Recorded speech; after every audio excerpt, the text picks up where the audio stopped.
1년 전에 그 BBC 방송에서 네팔에서 선교하시는 선교사님을 취재한 적이 있습니다. 네팔은 인도보다 더 힌두교 인구가 많은 나라입니다. 80%가 넘는 사람들이 힌두교에 있는 그 사람들이고, 심지어 네팔은 개종 금지법을 발의해서 이제 선교를 하고 다른 사람을 이제 개종하게 만들면 법적으로 이제 처벌을 받을 수 있는 나라임에도 불구하고 그 네팔에서 많은 사람들이 이제 기독교를 믿게 되었다라는 이야기들을 그게 이슈가 되어서 이제 BBC에서 이제 그 방송을 한 적이 있는데, 실제로 이제 네팔의 80% 넘는 사람들이 이제 힌두교고 한 5% 되는 사람들이 이제 무슬림들인데, 기독교 인구는 이제 몇백 명밖에 되지 않았던 나라에서 이제 점점 몇십만 명으로, 그래서 이제 뭐 2%, 3% 정도로 이제 급성장하고 있는 모습들을 이제 취재하면서, 특별히 이제 네팔에 있는 힌두교, 그 중에 이제 최하위 계층에 있는 사람들이 이제 개종하는 비율들이 굉장히 높다라는 것들을 이제 이야기하는 이제 기사를 본 적이 있습니다. 근데 그 기사를 보면 이제 전 총리가 나옵니다. 전직 총리가 나오는데, 총리가 그 힌두교의 전통과 그 네팔의 전통을 이제 무너뜨리려는 이제 극단주의 뭐 기독교 세력들의 또 선교를 이제 반대한다, 막 이런 얘기하면서 지금까지 네팔이라는 나라를 버티고 있었던 힌두교 전통, 그리고 카스트 제도, 이런 것들을 이제 최하위 계급에서 이제 반대하고 평등과 사랑과 어떤 독립을 이야기하는 사람들이 늘어나면서 기존의 기득권과의 갈등이 이제 피치 못하게 생길 수밖에 없는 상황이다라는 것들을 보여주고 있는데, 특별히 이제 젊은 사람들 사이에서 이제 기독교는 약간, 힌두교는 이제 구시대적이고 이제 전통을 강요하고 어른들이 믿는 어떤 그런 종교라면, 기독교는 신식이고 세련됐고 또 젊은 이미지, 그리고 무엇보다도 평등과 자유 뭐 이런 것들을 가르치기 때문에 훨씬 더 사람들에게, 좀 젊은 사람들에게 매력적으로 다가가고 있는 건 아닌가라는 생각들을 하게 되었습니다. 어쨌든 네팔에서 기독교의 어떤 부흥과 발전은 굉장히 주목할 만한 그리고 기쁜 일임에 틀림없을 것입니다. 네팔의 모습들을 보면서 이제 한국의 상황들을 한 번 더 고민해 보게 되었습니다. 우리나라도 해방 이후에 이제 기독교가 이제 급속도로 이제 성장하게 되던 때가 있었는데, 그때는 기독교가 신식이고, 특별히 이제 미국이라는 그 서구화된 문명이 우리나라에 들어오게 되어지면서 사람들에게 굉장히 매력적으로 다가갔습니다. 그래서 많은 사람들이 기독교를 믿게 됐고, 예수님을 믿게 됐고, 교회에 다니기 시작했습니다. 그래서 기독교가 점점 더 발전되면서 그때 당시에 교회와 그리고 기독교가 주었던 어떤 학교, 그리고 병원, 어떤 복지, 뭐 이런 것들을 통해서 많은 사람들이 이제 교회에 다니게 되었고, 어느 순간에 이제 기독교가 메이저 종교가 되었습니다. 우리나라에서 그렇다라는 거죠.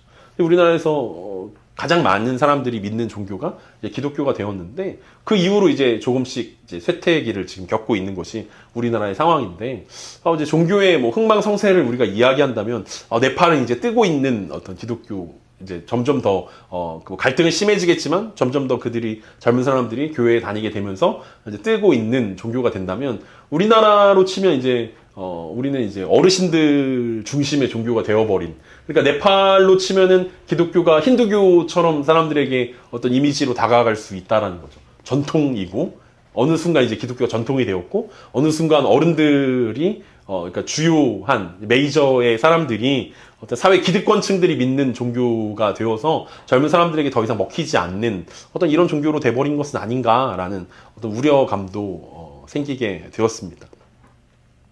처음에 우리나라의 기독교가 전파되면서 앞에서도 이야기했지만 학교와 어떤 병원과 이런 것들을 통해서 미국이라는 나라의 부유함과 강성함이 우리나라에도 어떤 수출이 되었다라는 거죠. 교회를 다니면 잘 살게 될 수 있구나. 교회에 다니면 병이 고쳐진다더라.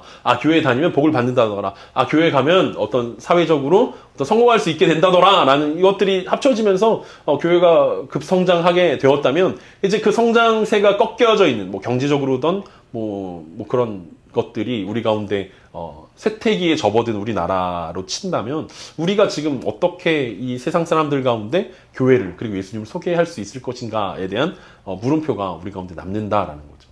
예전에는 그냥 야 교회 가면 잘 살 수 있어, 교회 가면 부자가 될 수 있어, 교회 가면 병이 나을 수 있어 라는 것들로 설득했다면 이제 우리보다 훨씬 더 잘 살게 된 믿지 않는 사람들을 향하여서, 우리보다 훨씬 더 건강하게 살고 있는 믿지 않는 사람들을 향하여서, 우리보다 훨씬 더 지식층이 돼버린 믿지 않는 사람들을 향하여서 이미 이제 서구화가 끝나버린 우리나라 가운데서는 무엇으로 어떤 예수 그리스도의 매력을 교회에 대한 복음을 우리가 설명할 수 있을 것인가에 대한 논의들이 우리 가운데 필요하다라는 거죠.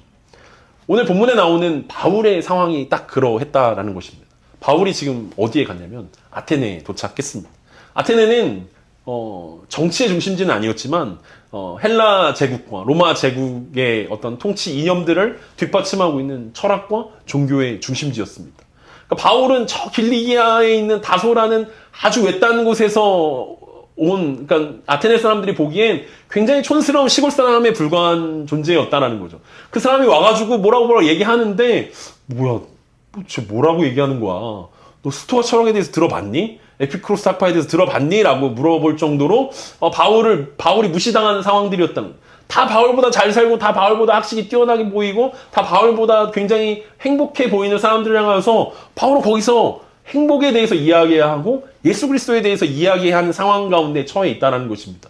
그 속에서 바울은 어떻게 반응을 했는지, 그 속에서 어떻게 바울은 복음을 증거했는지가 생각해 보면 오늘을 살아가고 있는 우리들 가운데도 조금 대답이 될 수 있지 않을까라는 생각들을 하게 됩니다. 우리보다 행복한 사람들에게, 그리고 자신들이 행복하다라고 말하는 사람들에게 우리는 어떻게 복음을 전할 수 있습니까? 오늘 바울의 이야기를 통해서 우리 가운데 함께 우리 삶 가운데 적용해보는 시간 되었으면 좋겠습니다. 오늘 본문 16절과 17절입니다. 바울이 아데네에서 그들을 기다리다가 그 성에 우상이 가득한 것을 보고 마음에 격분하여 회당에서는 유대인과 경건한 사람들과 또 장터에서는 날마다 만나는 사람들과 변론하니. 우리가 지난주 말씀을 생각해보면 바울이 베레아에서 급히 아덴으로 이동하였다라는 것을 우리는 지난주에 살펴보았습니다. 그리고 바울을 아덴까지 데려다준 사람들에게 바울이 뭐라고 이야기했냐면 아직 베레아에 남아있는 신라와 디모데를 빨리 아덴으로 보내달라라고 부탁하는 장면으로 우리 지난주 말씀이 끝났습니다. 그러니까 바울을 보호해주던 사람들까지도 이제 사라진 상황입니다. 바울은 홀로 아덴에 남았습니다. 이 아데나이라는 도시는 우리에게 아테네라고 잘 알려져 있는 헬라 문화의 중심지였습니다. 비록 500년 전에 헬라 제국의 찬란했던 그 문명은 끝나버렸지만 이제 쇠퇴한 도시에 불과했지만 그래도 여전히 그곳은 로마 제국에 영향력을 끼치는 철학의 중심지의 역할들을 감당했습니다. 철학뿐만 아니라 철학과 동시에 뭐가 발달했냐면 우상이 가장 많은 도시 중에 하나였습니다. 오늘날에도 뭐 그 유네스코 세계유산에 등재되어 있는 그 파르테논 신전이 거기에 있다라고 이야기합니다. 저도 가본 적은 없지만 가면 꼭 사진을 찍는 곳에 하나가 파르테논 신전이라고 이야기하는데 엄청난 기둥들과 막 어떻게 생김새들이 화려한, 그래서 그때 당시에도 어디서든지 그 파르테논 신전이 보였다라고 합니다. 그러니까 64km 떨어진 곳에서도 그 파르테논 신전이 보일 정도로, 그러니까 우리나라로 치면은 그 롯데타워 같은, 어디서나 보이잖아요. 서울 어디서나 봐도 저기 롯데타워가 있네라고 보일 정도로 그 파르테논 신전이 엄청 화려하게 금치장을 해가지고 어디서나 보일 정도로 화려한 그 파르테논 신전과 함께 수많은 우상들이 그곳에 있었다라고 이야기합니다. 어떤 학자들은 몇십만 개라고 이야기하고 어떤 학자들은 몇만 개의 우상들이 있었다라고 전해지고 있습니다. 분명 바울을 떠나서 베레아로 돌아갔던 사람들이 분명 바울에게 신신당부를 했을 것입니다. 이 선생님 혼자 계시니까 이제 혼자 막 왔다 갔다 하지 마시고 그냥 좀 조용히 계시라고, 사람들 지켜줄 사람들도 없고 위험할 수도 있으니까 여기 위험한 동네라고. 왜 시골 사람들이 서울에 갈 때 이야기하지 않습니까? 서울 가면 눈 뜨고 코베임 당하는 데니까 꼭 소지품 잘 보관하고 경거망동하면 안 된다고 얘기했던 것처럼 아마 그 베레아로 돌아가는 사람들도 바울에게 신신당부했을 것입니다. 선생님 혼자 계시니까 올 때까지, 일행들이 올 때까지 잠잠히 계십시오. 그냥 숙소에만 머무십시오. 뭐 이렇게 이야기했을 것입니다. 그런데 바울이 발견하게 된 것은 아테네에 가득한 이 수많은 우상들이었습니다. 그리고 그 우상들을 보면서 바울은 마음에 화가 나기 시작했습니다. 무슨 바울이 분노 조절 장애도 아니고 화병이 있는 사람도 아니고 우상들을 보면서 화가 나기 시작했다라고 이야기합니다. 성경에서는 격분했다라고 이야기하고 있습니다. 왜 바울의 마음이 화가 났습니까? 우상들에 매여있는 수많은 사람들을 보면서 슬픈 마음이 들었다는 것입니다. 이 장면을 보면서 우리는 생각나는 한 사람이 있습니다. 바로 예수님입니다. 예수님이 예루살렘 성전에 갔을 때 예루살렘 성전에서 매매하는 사람들, 그리고 물건을 바꿔주는 사람들, 그리고 환전하는 사람들을 향해서 예수님이 거룩한 분노를 표출하셨던 장면들을 우린 보게 됩니다. 왜 그렇습니까? 종교 지도자들 때문에, 종교적인 사람들 때문에 하나님과 관계 맺지 못하도록 방해하는 그 종교 지도자를 향한 예수 그리스도의 분노를 우린 느낄 수 있습니다. 오늘 바울도 마찬가지입니다. 오늘 바울이 보고 있는 이 철학의 성지, 철학의 핵심, 이 아테네에서 바울이 발견한 것은 이 철학적인 생각들로 말미암아 이곳에 수많은 우상들이 그곳에 자리하고 있다는 것들을 보게 되었다는 것입니다. 얼마나 많은 우상들이 있었냐면 우리가 다음 주에 살펴보게 되겠지만 이 우상들 중에는 알지 못하는 신에게라는 우상도 있었다는 거죠. 왜 이런 우상이 생겼습니까? 이 철학이 발전함과 동시에 이 사람들 가운데 무슨 생각이 들었냐면 자신들을 지켜줄 무언가가 필요하다는 생각들을 했습니다. 그래서 이때 당시에 지진과 기근과 뭐 전쟁과 여러 가지 많은 그 자신들의 목숨을 위협하는 수많은 것들 가운데서 이 사람들이 생각했던 것은 우리가 신들의 마음을 분노하게 하면 이런 것들이 우리를 집어삼킬 수도 있으니까 우리를 보호해줄 누군가가 필요하다. 그래서 지진에서, 기근에서, 전쟁에서 보호해줄 신들을 찾기 시작했습니다. 그러면서 마지막에 뭘 하나 추가하냐면 혹시 우리가 알지 못하는 신의 마음을 노엽게 해서 우리 가운데 불행이 닥쳐올 수 있으니까 혹시 우리가 몰라서 섬기지 못하는 신들을 위해서 알지 못하는 신들을 위해서도 신상을 하나 만들자라고 생각해서 알지 못하는 신들에게까지 우상을 만들어서 숭배하는 모습들이 그곳 가운데 있었다는 거죠. 그러니까 바울이 그것을 발견하면서 생각했던 것은 예수님이 종교적인 지도자들 때문에 하나님께 가까이 갈 수 없도록 방해하고 있었던 그 방해꾼들을 향하여서 느꼈던 그 분노의 마음들이 이 아테네에 있는 철학의 중심지에서 철학자들이라고 이야기하는 그 사람들 때문에 그 사람들이 변질되어서 결국은 우상을 숭배하고 있는 이 모습들을 보면서 하나님께 가까이 나아가지 못하도록 방해하는 이것들을 보면서 분노했다라는 것입니다. 그래서 가만히 있으라는 이 사람들의 이야기를 뒤로 한 채로 가만히 있을 수 없게 된 바울이 어떻게 합니까? 회당에 가서 유대인과 경건한 사람들에게 복음을 설명하기 시작합니다. 이 아테네에 가득한 우상들을 보면서 바울은 참을 수가 없었던 거예요. 이 사람들이 하나님을 모르고 이렇게 우상만 숭배하다가 죽게 되었는데 이 사람들에게도 복음을 전해야 되는 거 아닌가? 아직 신라와 디모데 오지 않았지만 내가 지금 참을 시간이 없다. 이들을 기다릴 시간이 없다. 빨리 이 사람들에게 복음을 설명해야겠다라고 생각하면서 바울은 하던 대로 유대인들에게 그리고 유대교에 관심 있는 경건한 사람들에게 복음을 설명하기 시작했습니다. 그뿐만 아닙니다. 바울이 어떻게 합니까? 날마다 장터에 나가서 만나는 사람들에게 복음에 대해서 변론하기 시작했다라고 설명하고 있습니다. 그러니까 주일에는, 그러니까 안식일에는 회당에 가서 이 유대인과 경건한 사람들에게 구약 성경을 통해서 예수 그리스도가 메시아고 그분이 우리를 위해서 죽으셨고 그분이 우리를 구원해 주셨고 그분이 부활하심으로 그분이 메시아라는 사실들을 우리 가운데 알게 하셨습니다. 라는 사실들을 선포하였고 그리고 매일매일 장터에 나가서는 그 철학자들과 그리고 그 철학에 빠져있는 우상 숭배하고 있는 사람들에게 하나님의 나라와 복음에 대해서 설명하기 시작했습니다. 아테네에 하나님 나라가 임하기를 기대하는 바울의 마음을 보면서 우리는 하루하루 살아가고 있는 이 땅 가운데서 어떤 마음이 느껴지는가라는 생각들을 하게 됩니다. 바울은 이렇게 처음 아테네에 갔을 수도 있을 것입니다. 아니면 오랜만에 갔을 수도 있을 것입니다. 그러니까 바울이 살고 있는 동네가 아니기 때문에 아테네에서의 충격이 조금 더 컸을 수 있지만 우리는 매일매일 살아가고 있는 이 땅 가운데서 물론 우리 주변에는 우상이 막 세워져 있지 않고 우상에 절하는 사람들이 막 있지는 않지만 우리는 심심치 않게 많은 사람들이 하나님이 아닌 세상의 신들과 귀신들과 또 거짓된 것들을 섬기면서 무엇보다도 자기 자신의 쾌락과 자신의 행복을 위해서 살아가고 있는 그들을 향해서 우리는 어떤 마음이 들까라는 생각들을 하게 됩니다. 하나님의 뜻과 하나님의 목적과 상관없이 살아가고 있는 사람들을 보면서 우리는 그들을 향해 기도하고 있는지 물을 수밖에 없습니다.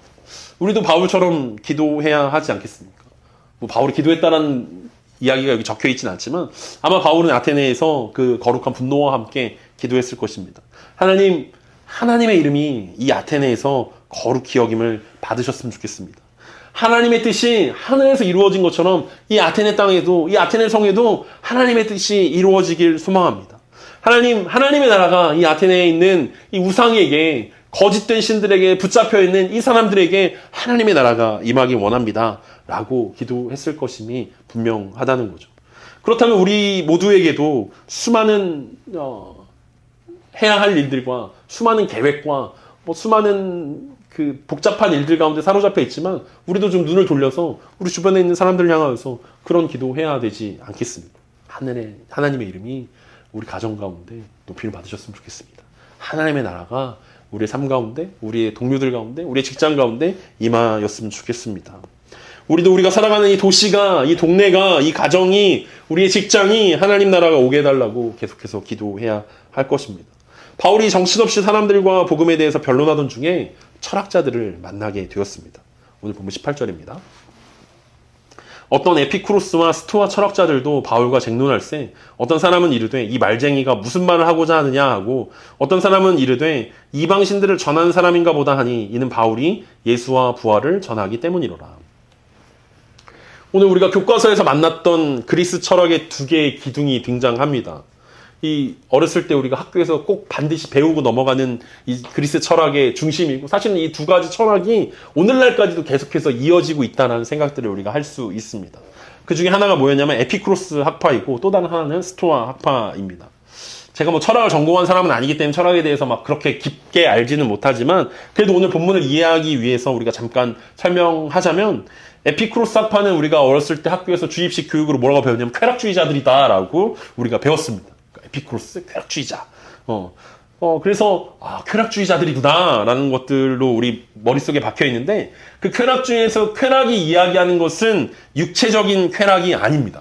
우리는 그렇게 생각하는데 쾌락이란 말이 주는 의미가 우리 가운데 그렇게 들려오기 때문에 그런데 그들은 정신적인 쾌락을 추구하였던 사람들이었고 그들이 생각할 때 세상은 원자로 구성되어져 있는데 그 원자의 우연한 활동들의 결과물들이 현재의 세상과 인간이고 신들은 이것들에 전혀 개입하지 않는다라고 생각했습니다. 그래서 이 원자로 우연히 지어진 이 세상과 어떤 활동하는 인간들 가운데 행복하려면 어떻게 해냐라고 이야기했을 때 고통을 제거해야 된다. 우리 삶 가운데 있는 고통을 제거하면 평정심을 가질 수 있다라는 생각들을 하게 되었습니다.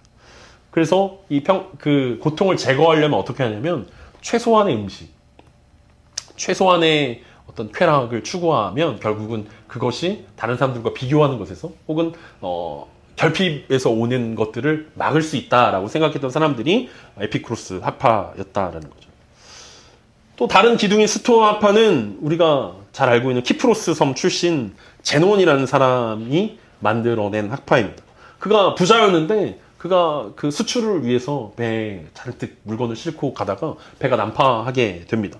전 재산을 날려버리게 된 거죠. 근데 그때 이제 목숨은 살았는데 그때 소크라테스의 책을 읽고 깊게 감명을 받아서 세상은 로고스를 움직인다. 세상을 움직이는 법칙이 있다. 그 로고스라는 그 법칙 아래 순종하고 그래야만 행복을 찾을 수 있다라는 생각들을 가지게 되었습니다. 그 사람은 뭐라고 생각했냐면 세상은 정해져 있다. 운명이다. 모든 것은 운명이다. 그 운명에 순응해야 된다. 그래서 이 사람이 생각했던 이 스토아 학파들이 추구했던 것은 고통 속에서 이 부동심을 유지해야만 행복할 수 있다라고 이야기합니다. 어려운 말로 헬라어로 아파테이아라는 단어를 사용합니다. 그러니까 스토아 철학은 아파테이아, 부동심, 그리고 에피쿠로스 학파는 평정심. 비슷한 것 같은데 조금 다릅니다. 그러니까 에피쿠로스 학파는 우연함 가운데 행복을 추구하는 거고 이 스토아 학파는 운명 가운데 행복을 추구한다라고 이야기할 수 있습니다.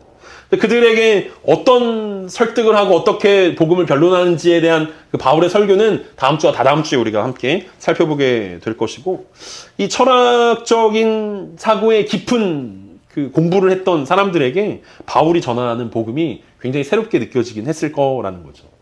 그래서 이 사람들이 도대체 이 시골 촌뜨기가 무슨 말을 하는 거냐라고 주의 깊게 들어봤다라는 것입니다.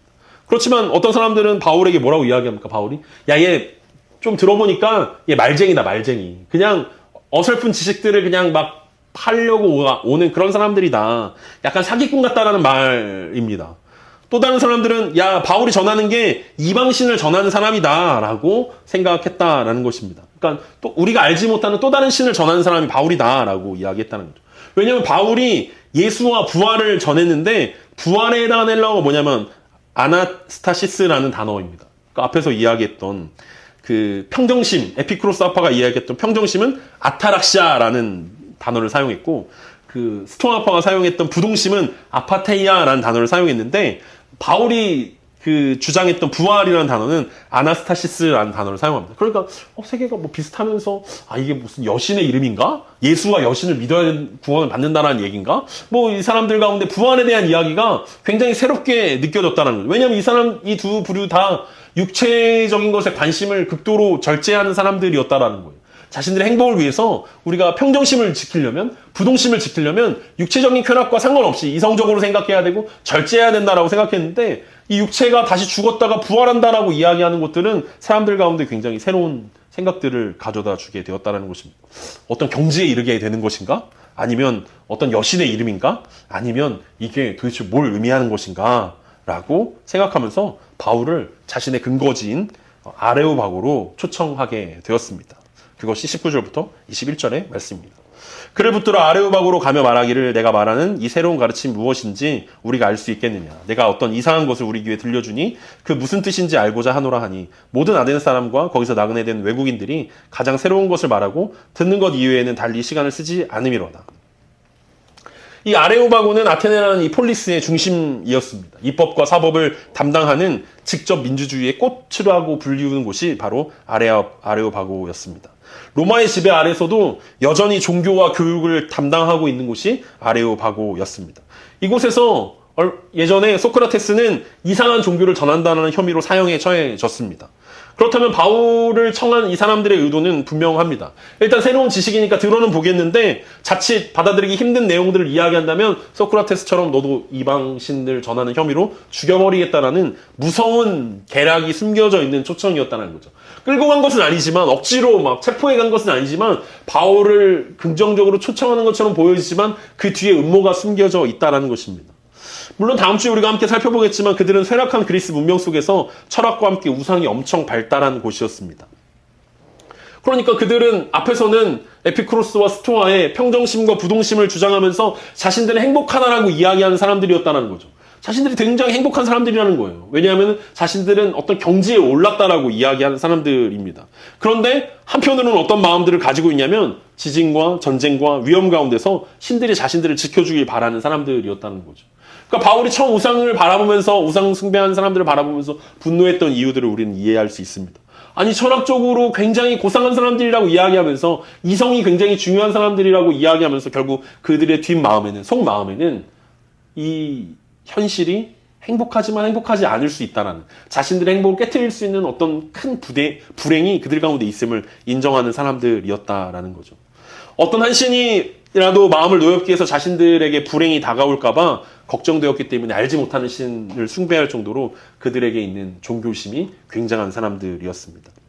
그래서 어쩌면 이들 마음 가운데 있는 두려움이 바울을 초청하게 했을지도 모릅니다. 자신들이 실컷 알지 못하는 신에게 숭배하는 사람들이었는데 바울이 새로운 신들의 이름이라고 예수와 부활을 이야기하니까 혹시 우리가 모르던 그 알지 못한 신이 바로 이 신인가? 라고 호기심 가운데 바울을 초청했을 것입니다.